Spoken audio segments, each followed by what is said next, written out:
Kubera iki Vatican iguma irungika intumwa zayo mu Burundi? Kuki Uburundi mu karere aribwo bwonyene butararonka umukardinali? Mbegaho umweranda wa mbere mu Burundi azoboneka ryari? Ivyo bibazo ntibiva ku meza mu gihe Papa Leo wa 14 abandanya kurungika abaserukizi biwe i Bujumbura. Abakardinali batatu mu mezi 10 bararungitswe n'umwungere mukuru wa Eklezia mu Burundi. Ivyo bisigura iki? Iki cegeranyo naguteguriye nico kisa ko gutahuza ikizo ngendo zigamije. Ndi Evarde Izikumva, umana nanje nkuyagire. Umukardinali Louis Antonio Tagle yahora mu Burundi kuva igenekerezo rya 16 gushika 18 Rusama 2026. Hoba hari umugambi wo gushinga diocese nshasha ya Makamba? Hoba hari umugambi wo guha Uburundi umukardinali wa mbere canke umweranda wa mbere mu Burundi? Inyuma ya nomero 2 w'i Vatican, ubu haje nomero 3 mu buyobozi bw'Eklezia Katolika kw'isi. Abaye intuma idasanzwe igira gatatu igendeye Uburundi mu kiringo kitarenga amezi 10. Ni kubera iki Papa ariko yerekana ko yitayeho cane Uburundi? Abakardinali badasanzwe batatu mu mezi 10, ikimenyetso gikomeye. Kugira umuntu atahure neza akamaro k'urugendo rwa Tagle, ategerezwa kubanza kurushira mu rutonde rw'izindi ngendo vyakurikiranye. Mu mezi atarenze 10, abantu batatu begereye cyane Papa Leo wa 14 bamaze gushika mu Burundi. Bose n'abakardinali bakomeye muri Vatican, kandi izo ngendo zose hamwe zerekana ko hari umugambi Vatican ifitiye Uburundi. Ku batavyibuka neza, reka ndabasubiza inyuma gato. Urugendo rwa mbere rwa Kardinali Michael Zerni, uyu ajejwe ibikorwa vyo gufasha abahuye n'ivyago i Vatican, yaje muri myandagaro 2025, mbere aranakirwa na President Evariste Ndayishimiye. Yaraje gushimira Uburundi kukuntu bwakiriye impunzi z'abanyekongo, ariko kandi yarazanye n'inkuru ikomeye. Vatican yari yafashe ingingo yo gushira Eklezia ya Mugera ku rwego rwa Bazilika ntoyi. Iyo nkuru yarashimishije abakirisu benshi. Urugendo rwa kabiri rwo rwari rukaze gusumbaho.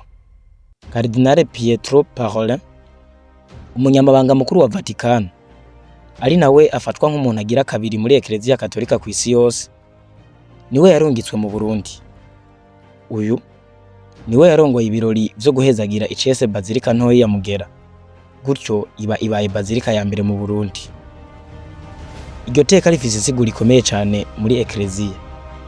Gerekana ko igihugu irimwo atari carico cose mu kwemera. Uwa gatatu haje Tagle. Umukardinali Tagle yavuze ikintu cerekana neza iciyumviro Vatican ifise ku Burundi. Ashitse ku kibuga c'indege Melchior Ndadaye, yabwiye abamenyesha makuru ati: mu gihe Uburundi bwakiriye abantu batatu begereye cyane Papa mu mezi 10 gusa, mutahure ko bisigura ko iki gihugu gifise ikibanza kidasanzwe mu mutima wa Papa. Ijambo risanzwe ariko rifise uburemere. Kubona Vatican ihitamo kurungika abakardinali bakomeye mu gahugu gatoyi ko muri Afrika kadakora kwibahari, bibwirizwa kuba bifise ico bisigura. Tagle, umukardinali yahabwa amahirwe yo kuba Papa. Louis Antonio Tagle si umukardinali asanzwe. Ni umwe mu bantu bakomeye cyane muri Eklezia Katolika y'iki gihe. Yavukiye i Manille muri Philippines, araminuza ivyigwa vya teologia i Roma. Mu 2011 yabaye umwepiskopi mukuru w'i Manille, imwe mu madiocese manini cyane ku isi. Yamenyekanye nk'umwungere yegera abantu, afasha abakene kandi akifatanya n'abababaye. Benshi bamwise François wo muri Astia, kubera yari afise inyifato zisa n'iza Papa Francisco. Eklezia yegera abakene, idakunda ubukuru n'amatungo. Mu 2019 Papa Francisco yamugize umukuru w'urwego rwa Vatican rujeje ubwibutsamana canke kwigisha ijambo ry'Imana ku isi. Igisata kidasanzwe gikurikirana cane ama Eklezia yo muri Afrika, Asia na Oceania. Kugira utahure neza, menya ko kugira hagenwe umusenyeri mushasha muri ivyo bice vyose bica kuri mu mabanga nk'aya Tagle. Mu nama yo gutora papa conclave yabaye inyuma y'urupfu rwa Papa Francisco mu 2025, izina Tagle ryari mu yavugwa cyane nk'uwoshobora kuba papa wa mbere ava muri Aziya. Byarangiye hatowe umunyamerika Robert Prevost yaciye yitwa Papa Leo wa 14. Ivya Eklezia bavuga ngo ntibimenyerwa. Uburundi mu migambi ya Vatikano muri Afrika. Uyu munsi Vatikano ibona gute Burundi? Naho amakuru akunze kubona Uburundi nk'igihugu gikenye kandi cyaciye mu ntambara ndende, Vatikano ibona ikindi kintu. Igihugu gifise Eklezia ikomeye cyane, abagera ku bice 65% kwijana vy'abarundi n'abakirisu basenga muri Katolika, kandi si bimwe vyo ku ruhande, babirimo n'amaguru yose. Mu mitumba, mu miryango no mu maparuwasi, kwemera kwa Gatolika kurakomeye cyane. Abantu benshi barabatizwa kandi hakaboneka abasaseredoti benshi n'abaseminari benshi. Nubwo biri uko, Uburundi ntiburaronka umukardinali n'umwe kuva bubaho. Nta n'umurundi n'umwe aremezwa nk'umweranda na Vatikano.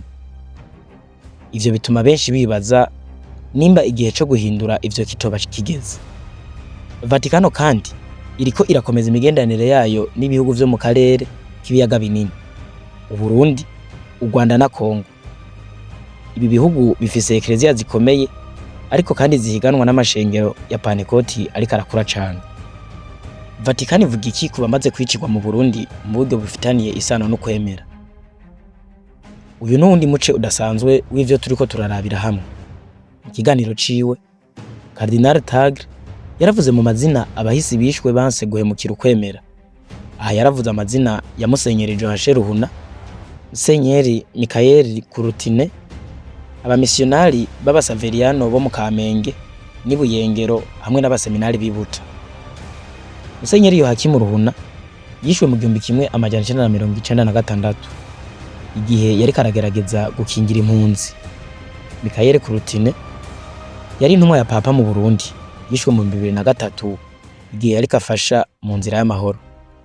Abaseminari b'ibutabo babaye ikimenyetso gikomeye cyane c'ubumwe mu Burundi mu 1997, aho abagizi ba nabi batera iseminari bakabasaba kwitandukanya hakurikijwe ko ari abahutu canke abatutsi. Bararahiye bararengwa, byaviriyemo kuraswa mu kivunga, abashika 40 barapfa. Iyo nkuru iri mu zikora ku mutima wa Eklezia yo kwisi yose. Mu kuvuga ayo mazina, Tagle yashaka kwerekana ko Vatikano ibona Uburundi nk'igihugu gifise ubutunzi mu kwemera, igihugu gishobora kuvamwo n'abogirwa beranda nk'uko bikorwa muri Katolika. Ikibazo ca diocese nshasha cyo gute? Mu nama z'abepiskopi b'u Burundi haramaze igihe havugwa umugambi wo gushiraho diocese nshasha. Makamba niho bavuga cyane. Ako karere kariko karakura cyane kandi abakatolika ni benshi. Diocese za Bururi na Rutana zisigaye zifise amaparuwasi menshi cyane ku buryo ibikorwa by'ubutumwa bigora. Hari n'ayandi mazina avugwa nka Muramvya canke Karusi. Iyo diocese nshasha yoba ikimenyetso c'uko Eklezia yo mu Burundi iriko irakura kandi ikeneye gutunganywa gushasha. Kandi ubu ni umwe mu mirimo nyamukuru ya Tagle muri Vatikano, gukurikirana ama Eklezia ariko arakura no gutanguza ama diocese mashasha.